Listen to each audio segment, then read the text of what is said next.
Hello प्यारे बच्चों, कैसे आप सभी? आशा करता हूँ कि आप लोग बहुत अच्छे होंगे। 29 जनवरी 2025 के करंट अफेयर्स में मैं सुनील सर जीएस के इस यूट्यूब चैनल में आप सभी का स्वागत करता हूँ। आइए हम लोग समझते हैं आज के करंट अफेयर्स। इंदौर और उदयपुर को यूनेस्को के वेटलैंड सिटी के रूप में शामिल किया गया है।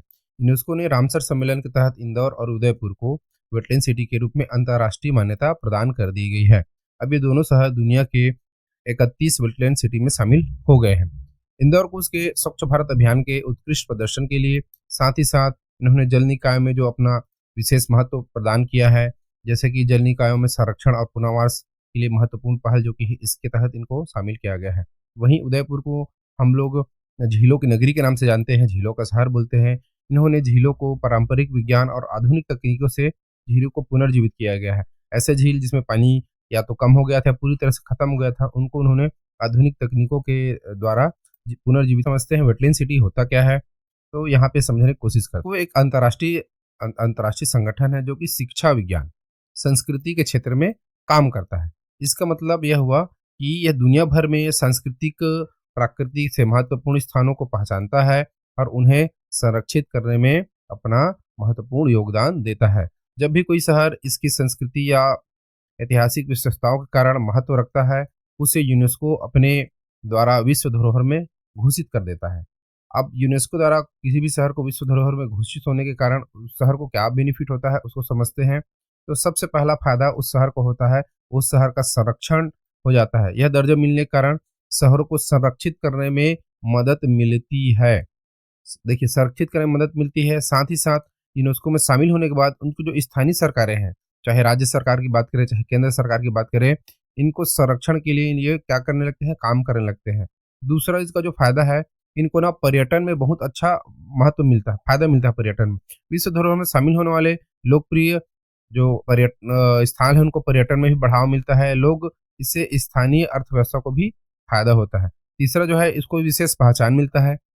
अंतर्राष्ट्रीय स्तर पर ऐसे शहरों को बहुत विशेष पहचान मिलती है, जिससे वे अपनी सांस्कृतिक विरासत को दुनिया के सामने पेश कर। भारत में यूनेस्को के लिए विश्व धरोहर के कई शहर हैं, जैसे कि अहमदाबाद हो गया, जैसे कि हमारा गुजरात हो गया, यहाँ पे अहमदाबाद गुजरात में है, जयपुर राजस्थान में है, वाराणसी जो उत्तर प्रदेश में है, इनको भी विशेष शहर के रूप में यूनेस्को द्वारा संरक्षित किया जाता है। पद्म पुरस्कार 2025 वर्ष 2025 के लिए पद्म पुरस्कार को घोषणा कर दी गई है, जिसमें कुल 139 लोगों को इस सम्मान से सम्मानित किया जाएगा, जिसमें 7 पद्म विभूषण और 19 पद्म भूषण और 113 पद्मश्री पुरस्कारों शामिल किया गया है। इसमें 23 महिलाओं को सम्मानित किया जाएगा, जबकि 11 पुरस्कार विदेशी एनआरआई को भी दिया जाएगा। इसके तहत 13 हस्तियों को मरणोपरांत पद्म पुरस्कार दिया जाने वाला है। पद्म पुरस्कार देश का सर्वोच्च नागरिक सम्मान होता है। तो आइए समझ लेते हैं पद्म पुरस्कार के बारे में। तो यहाँ समझते हैं, पद्म पुरस्कार जो है भारत में दिए जाने वाला सर्वोच्च नागरिक पुरस्कार है।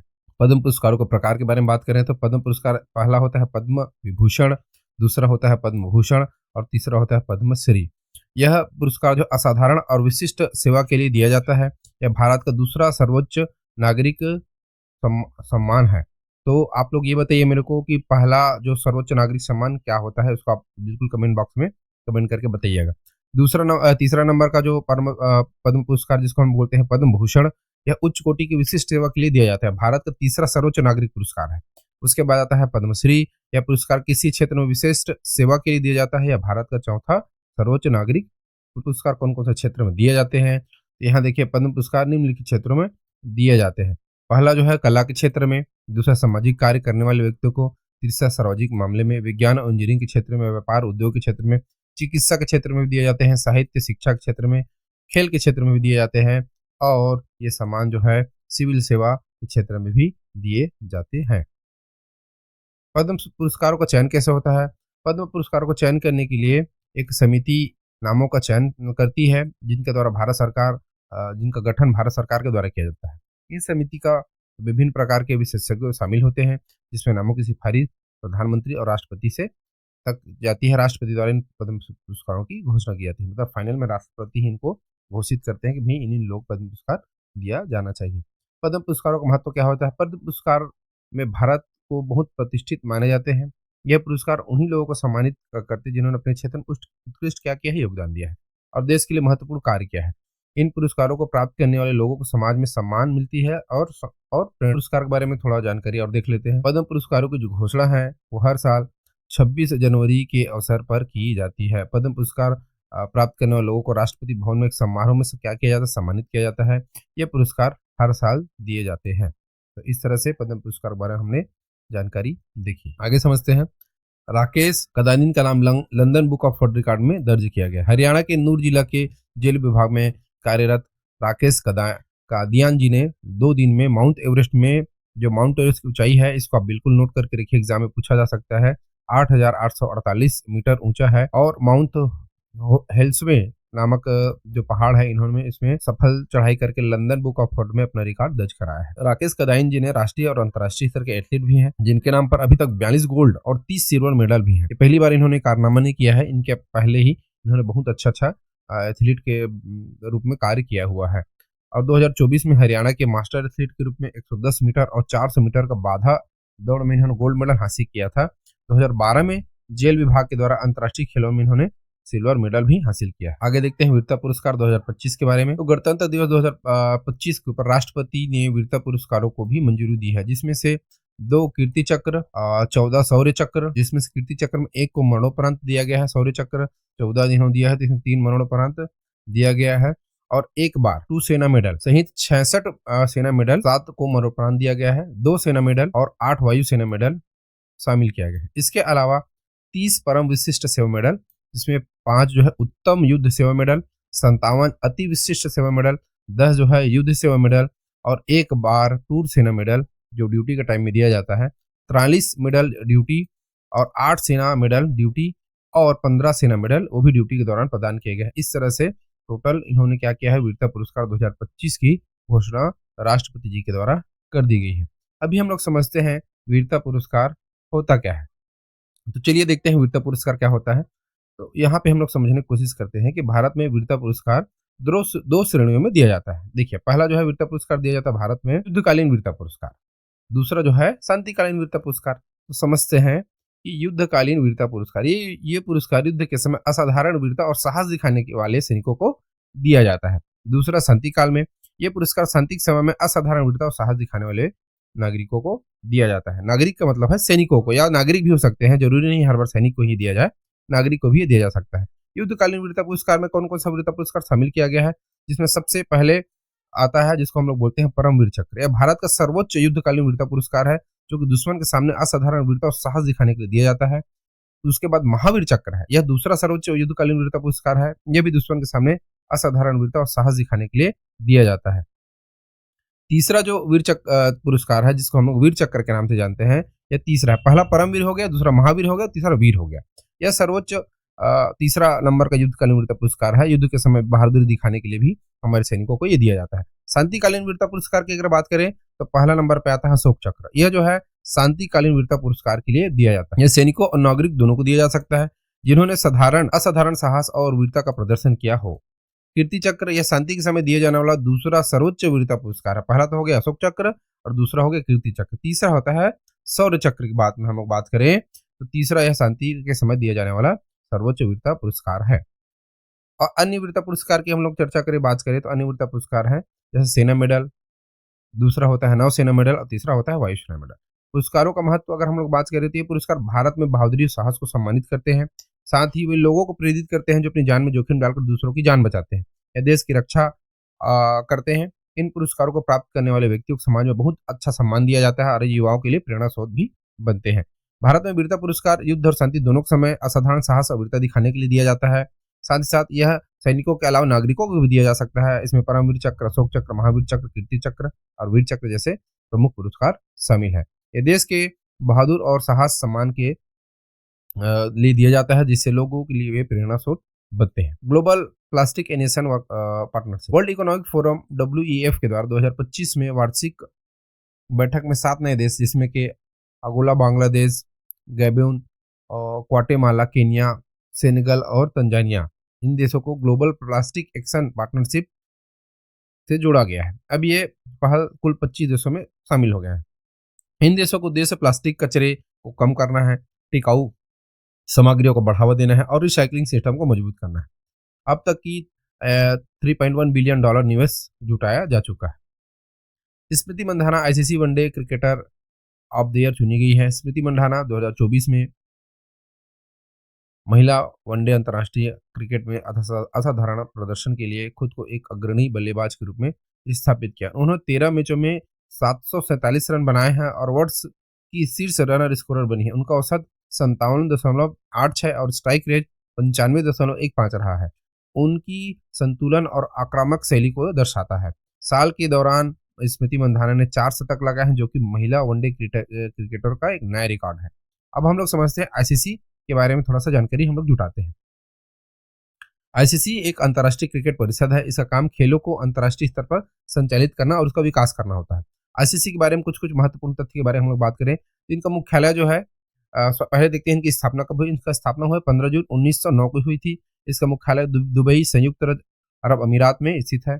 सदस्य देशों कहाँ हम लोग बात करें तो आईसीसी में 108 सदस्य देश है, जिनमें से 12 पूर्ण सदस्य जो कि टेस्ट क्रिकेट खेलते हैं। जैसे पूर्ण सदस्य देश कौन कौन है तो ऑस्ट्रेलिया हो गया, इंग्लैंड हो गया, भारत हो गया, न्यूजीलैंड, दक्षिण Africa, Pakistan, West Indies, Bangladesh, Sri Lanka, Afghanistan, Ireland और जिम्बाब्वे है।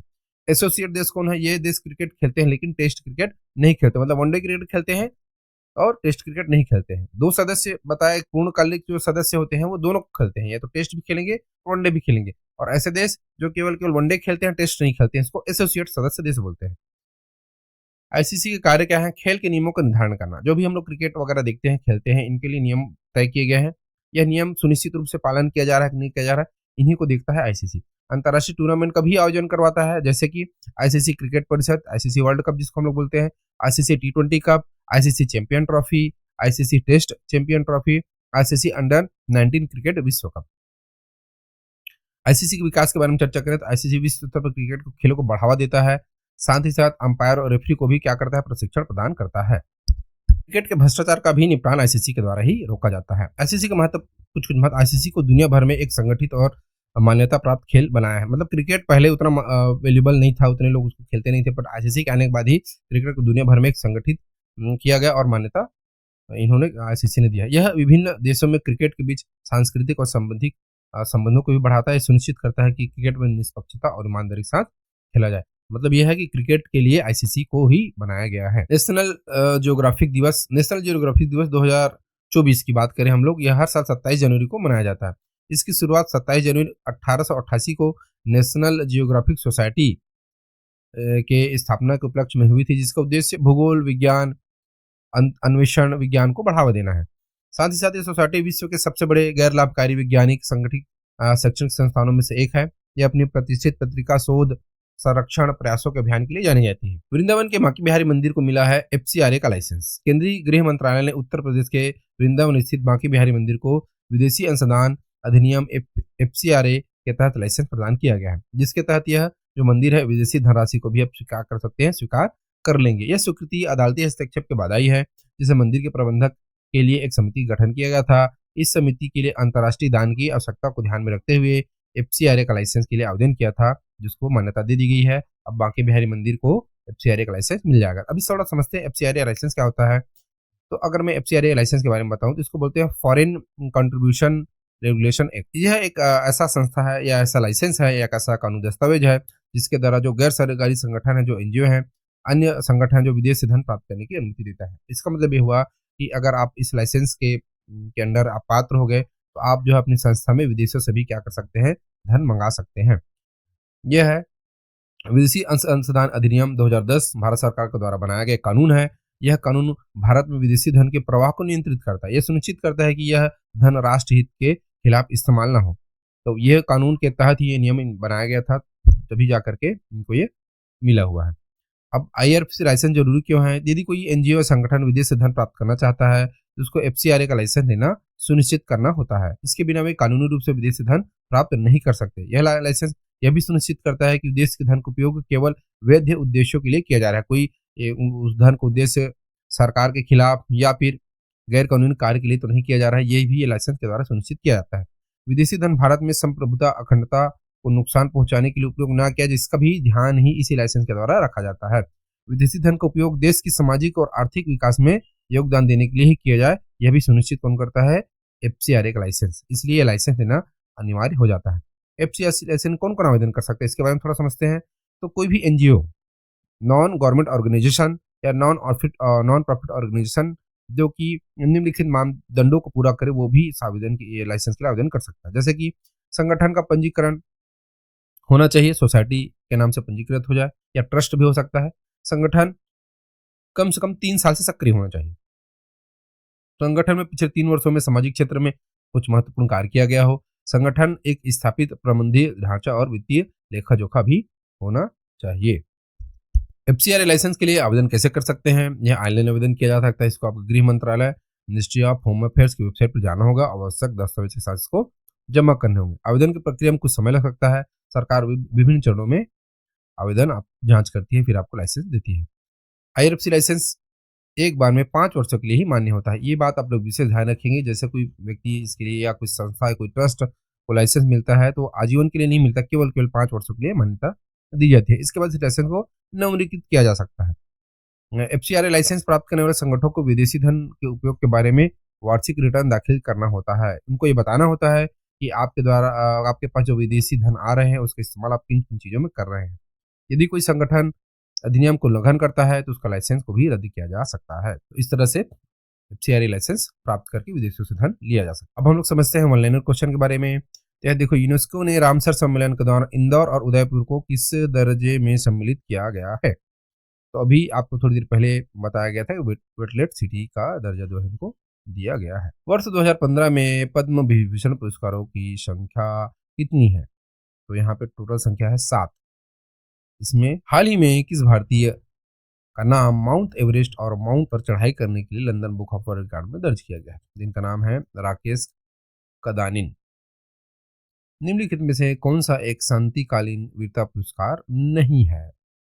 तो वीर चक्र को जो है शांतिकालीन वीरता पुरस्कार नहीं बोलते, युद्ध के क्षेत्र में दिया जाने वाला पुरस्कार है वीर चक्र। वर्ल्ड इकोनॉमिक फोरम 2025 की वार्षिक बैठक में global plastic action partnership GAPA पर कितने नए देश जुड़े हैं? तो संख्या इनकी 5। अभी हाल ही में आईसीसी ने किस भारतीय महिला को खिलाड़ी को one day cricketer of the year चुना है? स्मृति मंदाना। नेशनल जियोग्राफिक दिवस कब मनाया जाता है? तो 27 जनवरी को। अभी हाल ही में केंद्रीय गृह मंत्रालय ने विदेशी अंशदान के लिए कौन से जो मंदिर को उन्होंने क्या किया है, एफसीआरए लाइसेंस की अनुमति दी है? तो वृंदावन स्थित माँ के बिहारी मंदिर को।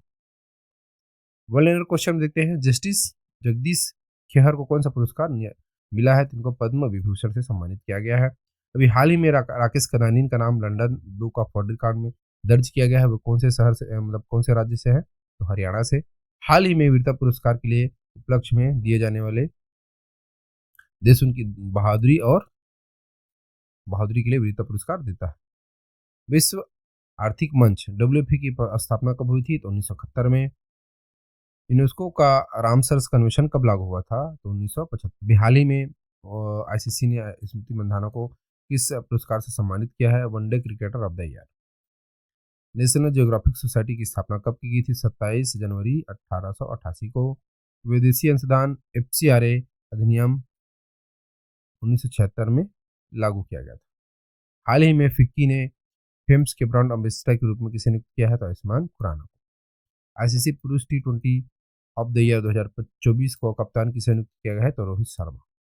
तो इस तरह से आज का एक करंट अफेयर समाप्त करते हैं। अगर आपको इसको PDF की आवश्यकता है, PDF से आप इसको पढ़ना चाहते हैं, तो इसका मैं आपको डिस्क्रिप्शन में इसका लिंक दे दिया हूँ।